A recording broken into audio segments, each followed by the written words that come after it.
On July 4, 1942, the men of newly promoted Field Marshal Erich von Manstein's 11th Army celebrated the capture of the last Soviet bastion in the Crimea, Sevastopol, hard-won German victory in the east.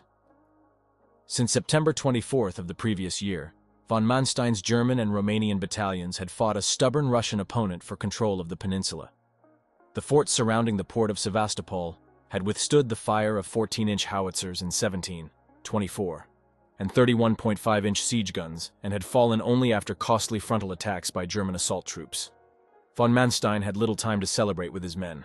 His headquarters was soon moved north to an area near Leningrad, where Hitler hoped that the victor of Sevastopol could repeat his Crimean performance. After a few months, however, the headquarters was disbanded, and von Manstein was assigned to the Stalingrad sector, where he was charged with stopping the Soviet attack that threatened to shatter the German front in southern Russia. Germans tasting victory. In the Crimea, the occupation troops had followed the advance of German forces into Stalingrad and the Caucasus with pride and anticipation. With the capture of Stalin's city and the Caucasian oil wells, the war would surely be over soon. Newspaper headlines and German radio were already declaring victory in southern Russia, and the Crimean garrison had little doubt that victory was close at hand. Although the peninsula seemed to have been relegated to the backwaters of the war, there was still work to be done by the Germans and their Romanian allies. Airfields had to be guarded against sporadic attacks from partisan groups, and the ports along the Black Sea had to be maintained to support the troops advancing toward the Eurasian border. The tide of battle suddenly changed when the Soviets launched their own Stalingrad offensive on November 19, 1942. Within months, the mighty 6th Army of Field Marshal Friedrich Paulus was destroyed, sacrificed by Hitler in a futile attempt to hold the city. South of Stalingrad, 3 Soviet fronts, army groups, battered the 1st Panzer Army and the 17th Army that comprised Field Marshal Ewald von Kleist's Heeresgruppe A, Army Group A, which had been advancing on the Caucasian oil fields at Grozny and Baku. Soviets pushed back Nazi forces toward Black Sea. While the Battle of Stalingrad was in full swing, Heeresgruppe A fought for its life. The Soviets gradually pushed von Kleist's 2 armies back toward the Black Sea and the Sea of Azov, threatening to cut off the Heeresgruppe B advancing on Rostov. Von Manstein, now in command of Heeresgruppe Don, later renamed Heeresgruppe Süd-South, put up a desperate fight to keep the city from falling into Soviet hands. General Eberhard von Mackensen's 1st Panzer Army managed to fight its way north and was able to escape through the narrow corridor still under German control. It was a different story for Colonel General Richard Ruff's 17th Army. Both von Manstein and von Kleist argued for the evacuation, by sea if necessary, of all of the forces of Heeresgruppe A, but Hitler refused to give up the bridgehead that the 17th Army occupied on the Taman Peninsula. Even after Stalingrad, Hitler still thought that the bridgehead could be used as a point for a future drive on the southern oil fields. Thanks to his stubbornness, the 1st Panzer Army's 50th Infantry Division was forced to move south and attach itself to the 17th Army, which gave Ruff needed infantry reinforcements. By the end of March 1943, Ruff had established a defensive line that stretched from east of Novorossiysk north to the Sea of Azov. A stubborn Hitler ties down 17th Army.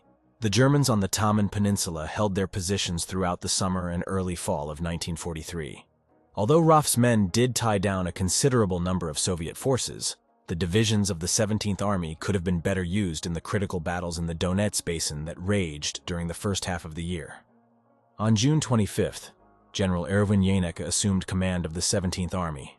Born in 1890, Jaenecke had served on the Eastern Front since February 1942. First as the commander of the 389th Infantry Division, and then as commander of the I-4 in Alexan Army Corps.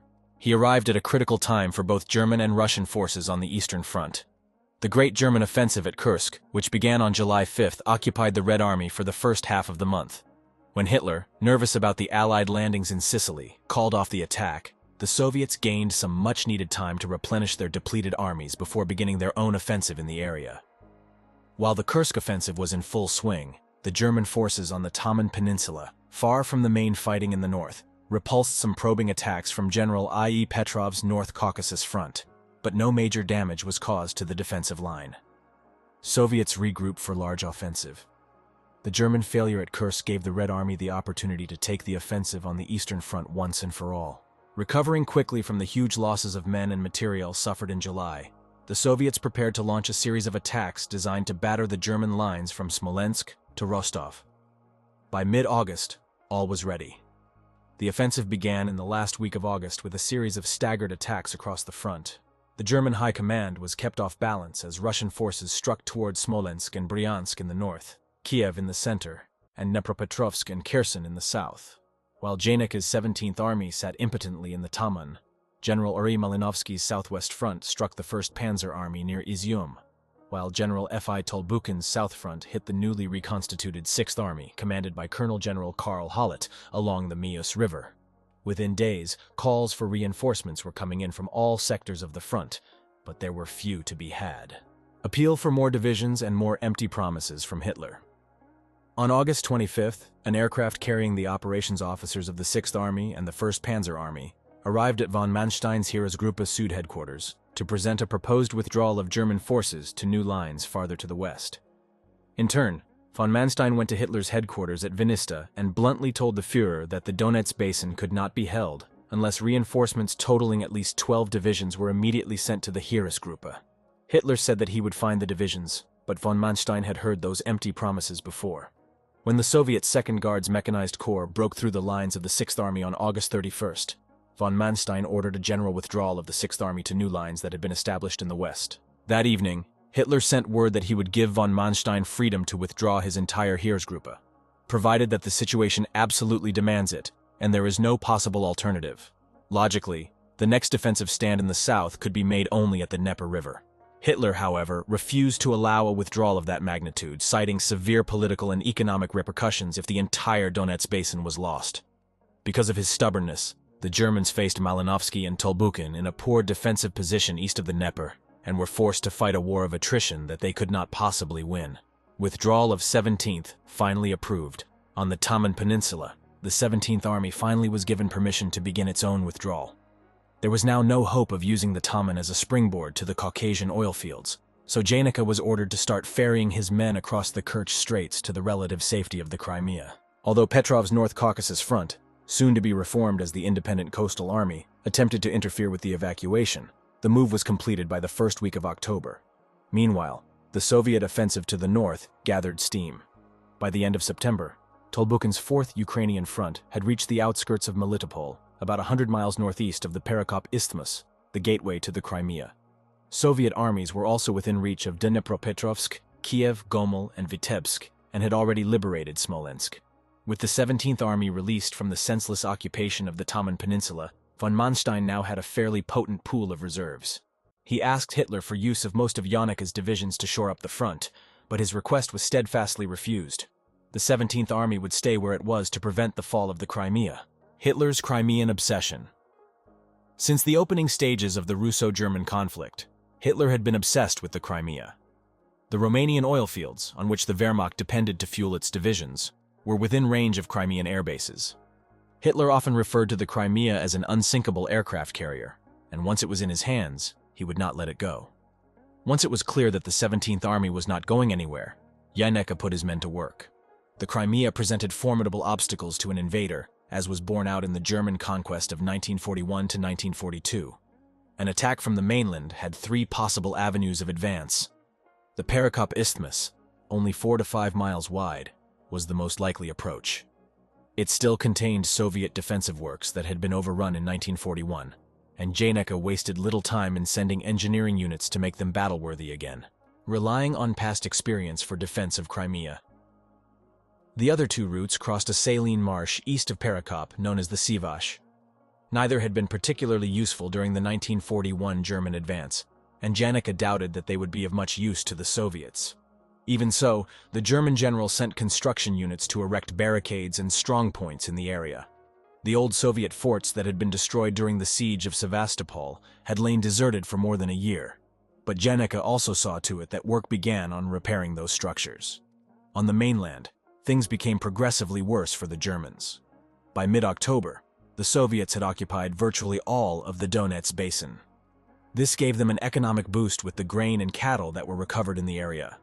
It also gave the Red Army a new source of replacements for its depleted divisions. Soviets conscript new fodder. As soon as a town or city was reoccupied, the civilian men were immediately given a uniform and a rifle and were sent to the front, where they were expected to quickly master the art of war or die. This method of conscription replaced tens of thousands of casualties that had been suffered in the previous fighting. With that extra force, the Red Army was able to push the Germans west across the Dnieper River. The Dnieper, the second largest river in the Soviet Union, offered one of the best natural defensive positions in European Russia, especially for a defender dug in on the western bank, which was higher than the eastern bank. If the western bank had been adequately fortified, as von Manstein had suggested, the river would have presented a formidable barrier for the attacking Soviets. Fortunately for Malinovsky and Tolbukin, Hitler had refused to fortify the area, stating that a strong defensive line in the rear would only give his soldiers a reason not to fight for every inch of the Donets Basin. This peculiar logic spelled disaster for the German forces in southern Russia, just as it would for other German armies all along the Eastern Front. Soviet generals prepare for front assault. During the first week of October, while Soviet forces were regrouping for an assault across the Dnieper, Malinovsky's Southwest Front and Tolbukin's South Front became the 3rd and 4th Ukrainian fronts. With replacements and equipment, the two generals were almost ready to resume their offensive. Malinovsky's 3rd Ukrainian Front was charged with crossing the Dnieper in the 1st Panzer Army's sector, while Tolbukin's 4th Ukrainian Front would hit Hollett's 6th Army, now under control of von Kleist's Heeresgruppe A, which was anchored on the coast of the Sea of Azov. The 6th Army did not have the benefit of the Dnieper barrier, the great river angles to the southwest just below Zaporozhye, which was in the sector held by the 1st Panzer Army. To keep the front straight, and to protect the Crimea, Hollett was forced to hold an area that was nothing more than a desolate steppe, with little in the way of cover or natural defenses. The storm broke on October 9th, when more than 400 Soviet artillery batteries brought a rain of deadly steel down upon Hollett's 6th Army. The front was held by 13 German divisions, including 2 Panzer and 2 rather unreliable Luftwaffe field divisions, and 2 Romanian divisions. To break the 6th Army's back, Tolbukin had a total of 45 rifle divisions, 3 tank corps, 2 Guards mechanized corps, and 2 Guards cavalry corps. His 800 tanks outnumbered Hollett's 83 panzers and 98 Sturmgeschütze, assault guns, by a ratio of more than 4 to 1. Germans failed to hold Melitopol. Taking Melitopol was Tolbukin's first order of business. His 51st Army, supported by the 28th Army, attacked on a 20-mile front. In savage hand-to-hand fighting, the 51st gained a foothold on the southern edge of the city on October 12th. Hollett, knowing the importance of the city, ordered that Melitopol be held at all costs, and it was not until October 23rd that the area was cleared of German troops. Since the middle of October, von Kleist and Jaenicke had watched the Soviet offensive with growing apprehension. In messages to the Oberkommando des Heeres, OKH, Army High Command, von Kleist had bluntly warned that the 17th Army was in danger of being cut off, and that it was time to evacuate the entire Crimean Peninsula. The replies that he received from Army Chief of Staff Colonel General Kurt Zeitzler showed von Kleist the irrational atmosphere that had permeated to the highest levels of the German army. Simply put, Zeitzler said that evacuation was impossible because Hitler would not allow the word Crimea to be mentioned in his presence. The relentless Soviet advance. On October 25th, the 51st and 28th Armies burst out of Melitopol, scattering German and Romanian forces before them. Their objective was twofold: split the 6th Army in half and cut off the 17th Army in the Crimea. The Soviets moved purposefully, brushing aside the enemy and driving relentlessly toward their goals. Von Kleist sent another brutally honest message to OKH on October 26th. He told Zeitzler that the situation in the 6th Army's sector could not be rectified, and that he was going to start evacuating units on the Kerch Peninsula that very evening, in preparation for a general withdrawal from the Crimea. This time, he was expressly forbidden to make any such move by Hitler himself, which seemed to make a serious impression on the general. Von Kleist was not the only person pleading for the evacuation of the Crimea. Marshal Ion Antonescu, the leader of Romania, told Hitler that the loss of the 7 Romanian divisions stationed there might have serious repercussions within his country. Hitler brushed Antonescu's concerns aside, falling back on his old arguments about the Crimea being used by the Red Air Force to bomb Romanian oil wells, and the Red Army using the peninsula as a staging area for amphibious landings along the southern coasts of Bulgaria and Romania. "You are to defend the Crimea."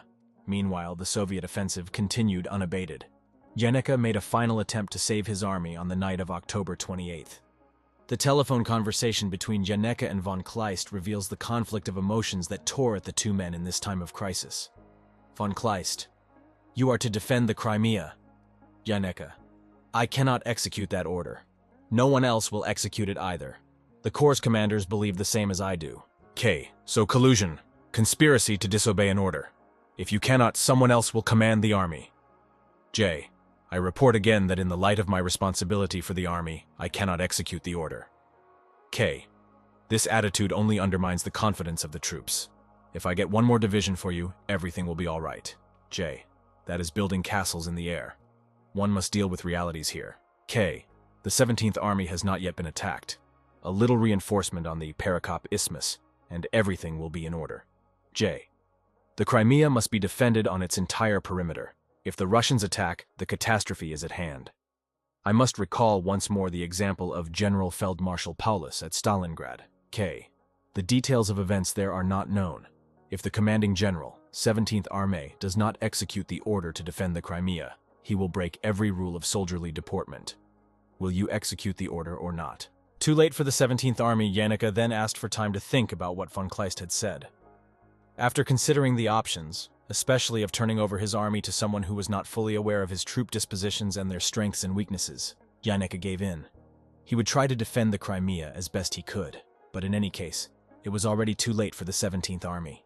By the end of the month, Tolbuchen's armies had already achieved their objective. The Crimea was now cut off from the German forces on the mainland. When the gate to the Perekop Isthmus was slammed shut by the 4th Ukrainian Front, the 17th Army consisted of 3 regular German infantry divisions, 50th, 98th, 336th, and the 153rd Training Division. There were also 3 Romanian mountain divisions, 1st, 2nd, 3rd, 2 Romanian cavalry divisions, 6th and 9th, 2 Romanian infantry divisions, 6th and 19th, and the 1st Slovakian Division. The mix of divisions would change somewhat during the next few months, but it would always be an army dominated by Romanian divisions. Stark-class divisions. Within Romanian army, there was no doubt that the Romanian soldier was a brave fighter, as was shown during the 1942 conquest of the Crimea.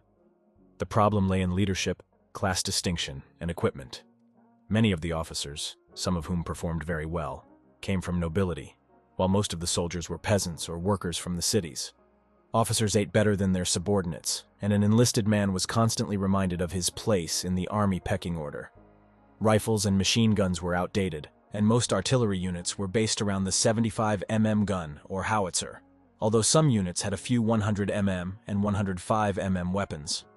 The Romanian army might have been able to hold its own against the Red Army of 1941, but against Soviet forces in late 1943, it was hopelessly outmatched. Even though the 17th Army was cut off from the mainland, the Kriegsmarine, German Navy, kept the Crimea supplied. Grand Admiral Karl Dönitz guaranteed that his forces in the Black Sea would deliver at least 50,000 tons of supplies a month. Supply convoys made the trip on a regular basis, escorted by German E-boats and Romanian destroyers. The Soviet Black Sea Fleet was nowhere to be seen, its heavy ships being kept safely in Caucasian ports for fear of being attacked by the Stuka dive bombers of Lieutenant General Paul Deichmann's I Flieger Corps. Without control of the air over the Crimea, the Soviets were virtually helpless in interdicting the naval lifeline of the 17th Army. Resupplied German Army manages to hold on. As the war on the mainland moved steadily westward, Tolbuchen was forced to leave 2 armies to keep the Crimea sealed. Another Soviet army was also stationed on the Taman Peninsula. In November, the Soviets attacked German and Romanian positions at Perekop, while the army in the Taman made a sea landing in the Kerch area. Although advances were made in the Sivash, and a beachhead was established in the Kerch area, both penetrations were sealed off by Janeka's divisions. Supplies continued to arrive from the port of Odessa, and to a lesser extent from the Romanian port of Constanta, and the Luftwaffe was able to bring in reinforcements and evacuate the wounded by using the huge 6-engined Me-323 Gigant transport planes. These aircraft could carry 80 troops or 39,600 pounds of supplies. For the time being, the Crimea would remain safely in German hands. False security overcomes 17th Army. While the rest of Heeresgruppe fought for its life during the winter of 1943, the men of the 17th Army were, for the most part, left in peace. A sense of false security gradually spread through the ranks, and the rebuilding of destroyed Soviet fortifications slowed to a crawl as engineer units were ordered to other duties. The men of the infantry divisions found themselves with little to do except combat the boredom of their daily routines. At Jaenicke's headquarters, various plans were worked out for the evacuation order that must surely come, but the malaise that affected the junior officers and men was already spreading to higher headquarters as weeks of inactivity turned to months. The Luftwaffe and Kriegsmarine were both active in ferrying supplies and keeping the Black Sea Fleet bottled up, but for the army, there was little to do but wait. In January and February 1944, the Soviets launched a major offensive against the 6th Army at Nikopol and Kryvyi Rog. After these successful operations, Malinovsky's 3rd Ukrainian Front continued to hammer the 6th Army, taking Kherson and forcing Hollett's men back to a line on the Bug River. The Bug position did not last long, and by the end of March, Soviet forces were already crossing the river and heading for Odessa. A furious Hitler begins. Sacking generals on Eastern Front Hollett was ordered to hold the city at all costs. The remnants of a few battered German and Romanian divisions attempted to form a ring around the city, but the Soviets were already knocking at the door. Hitler, furious about the collapse in southern Russia, had already sacked von Manstein on March 30th. Von Kleist went the following day, replaced by Colonel General Ferdinand Schörner. Hitler also renamed Heeresgruppen Südende, changing them to Heeresgruppen Nordukraine and Südukraine. Hollett was the next to go, replaced for reasons of health during the first week of April by General Maximilian de Angelis. Jaenicke had escaped Hitler's wrath for the moment. Thanks to a steady flow of supplies and reinforcements, his 17th Army now had 5 German infantry divisions: 50th, 73rd, 98th, 111th, and 336th, and 2 assault gun brigades in addition to the 7 Romanian divisions that were still on the peninsula. On April 7th, Schörner paid a visit to the Crimea, inspecting Jaenicke's defenses and declaring that the peninsula could be held for a long time before flying off to his own headquarters. That same afternoon, the Soviets attacked. Soviets unleash on Germans and Romanian divisions. General Y.G. Kreiser's 51st Army hit the 10th Romanian Infantry Division in several areas, probing for weak points in the front facing the Sivash. Brigadier General Constantine Testioriance's men barely held on to their positions during the night. The following morning, the full weight of the 51st Army fell upon the terrified Romanians and their German neighbors. The Perekop Isthmus was held by General Rudolf Conrad's IL Mountain Corps, 50th, 111th, and 336th Infantry Divisions, 10th and 19th Romanian Infantry Divisions, and the 9th Romanian Cavalry Division. At about 9 a.m. on April 8th, Conrad's line was rocked by a heavy artillery barrage.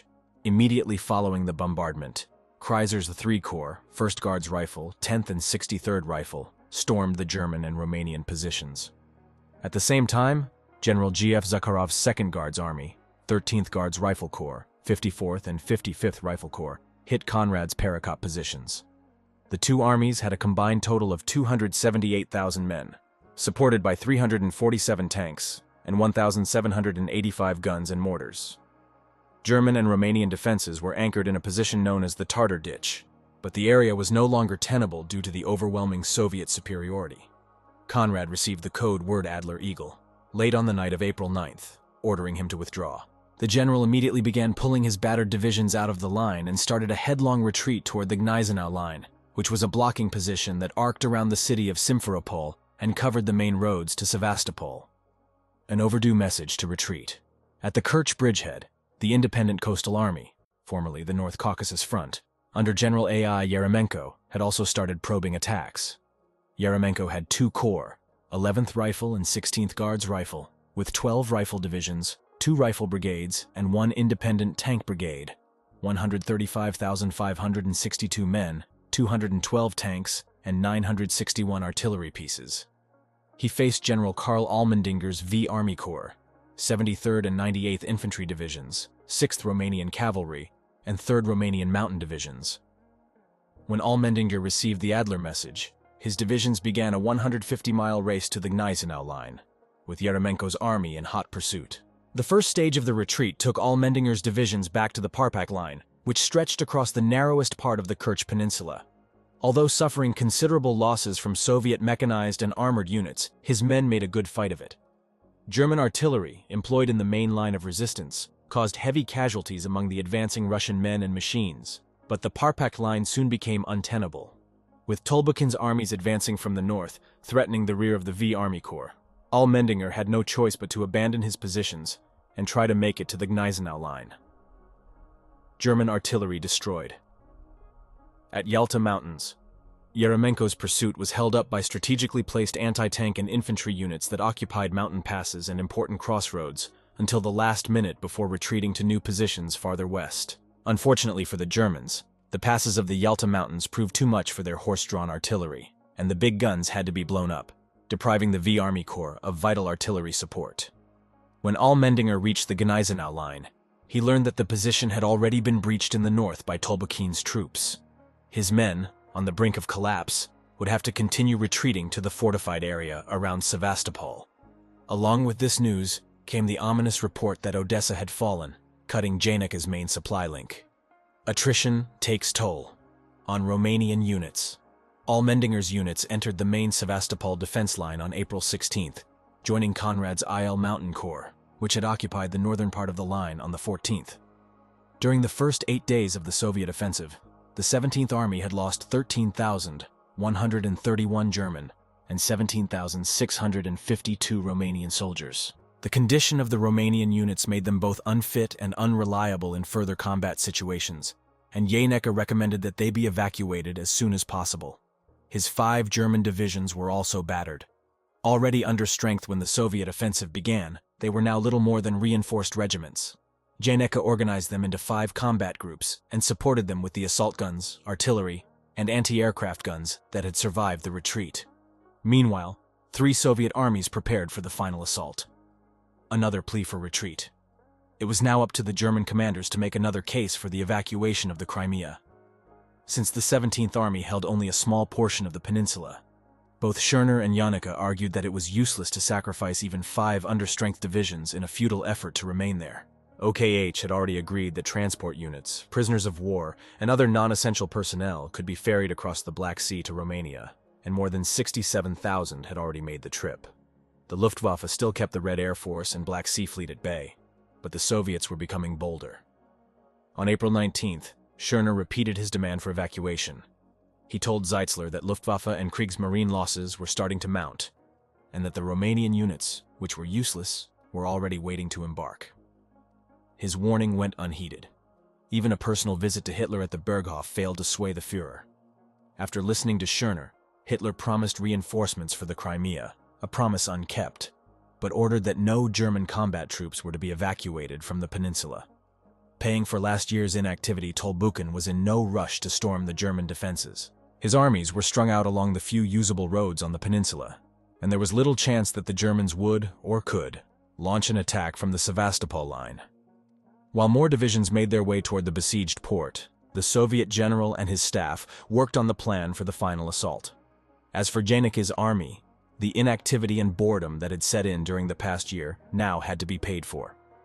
The main defensive line was in relatively good shape, but positions behind the main line of resistance were almost laughable. German doctrine called for a second, and if possible, a third line to be constructed and manned behind the main line, but they did not exist at Sevastopol. Even if there were such defenses, there were no troops to occupy them. The German units were not in much better shape than their defenses. Allmendinger's V Army Corps had lost all of its heavy artillery, and some units, such as the 98th Infantry Division, had no entrenching tools. Thoroughly despondent, Janeka sent a message to Hitler's headquarters demanding freedom of action. 3 words that Hitler could not stand. It was the last straw for the Führer.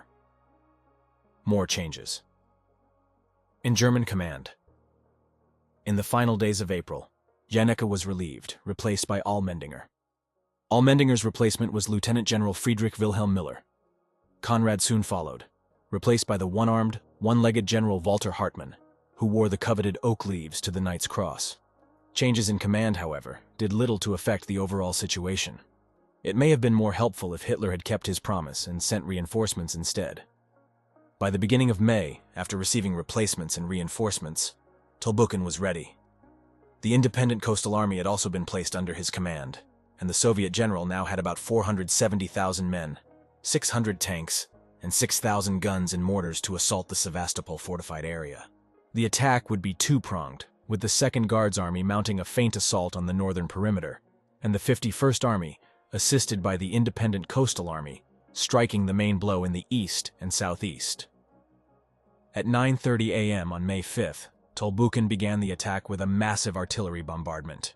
About 300 guns and mortars were used to blast each kilometer of the German front. While the 2nd Guards Army kept German forces in the north pinned down, Kaiser's 51st Army launched an attack against enemy positions in the Sapen Hills. Red Air Force comes out of hiding. The 63rd Rifle Corps spearheaded the attack, supported by the 1st Guards Rifle Corps. As soon as the two corps punched a hole in the German line, the breach was to be exploited by the 10th Rifle Corps. The Red Air Force now made an appearance in force, strafing and bombing German positions and successfully challenging an overstretched Luftwaffe for temporary air superiority over the Crimea. Allmendinger ordered his men to hold their ground, but it was asking too much for the battered troops. By 6 p.m., the Germans had sustained about 5,000 casualties, and the line was threatening to crack in several places.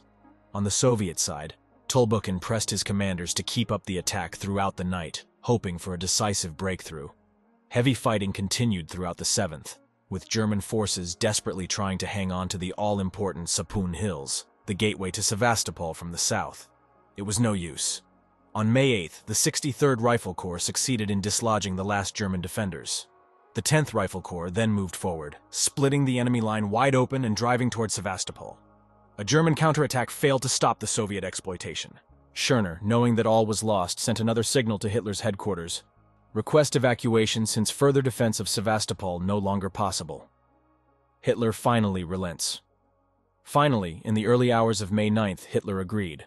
Allmendinger immediately began the evacuation of Sevastopol, which was under heavy artillery fire, and retreated to his last bastion, Cape Kherson, on the southwest tip of the peninsula.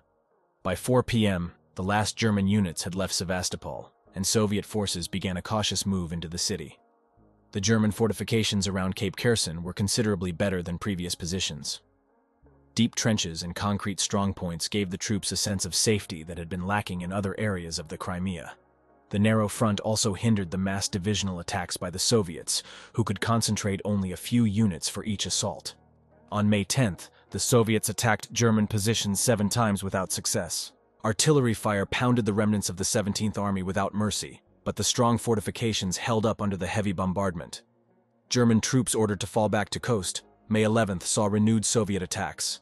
Knowing that the end was near, Allmendinger had already contacted Admiral Otto Schultz, the German naval commander, telling him to send all available ships to evacuate his men. A German flotilla was due to arrive after nightfall to embark the remaining troops. At 11 p.m., the signal was given for all units to fall back to the coast and dig in around pre-designated landing points to await the arrival of the German ships. That was when things began to go terribly wrong. Allmendinger's men had successfully disengaged from the main line and had made it to the beach, but the German ships were not there.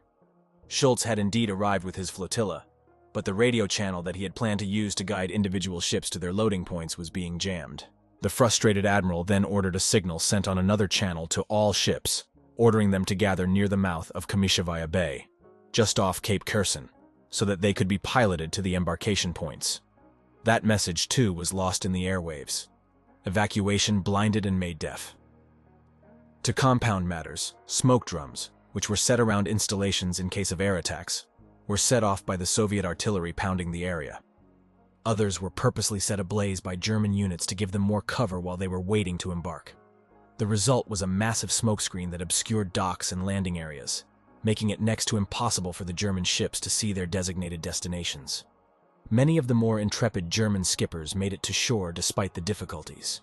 Ferries, motor torpedo boats, and some transport ships groped their way through the dense smoke to find Allmendinger's troops and bring them to safety. In all, 31,708 of the remaining men eventually made their way safely back to Romania. In some places, however, luck was against the Germans. Major General Erich Gruner's 111th Infantry Division, which had arrived in the Crimea only 2 months earlier, did not have one major ship make it to the division's embarkation point.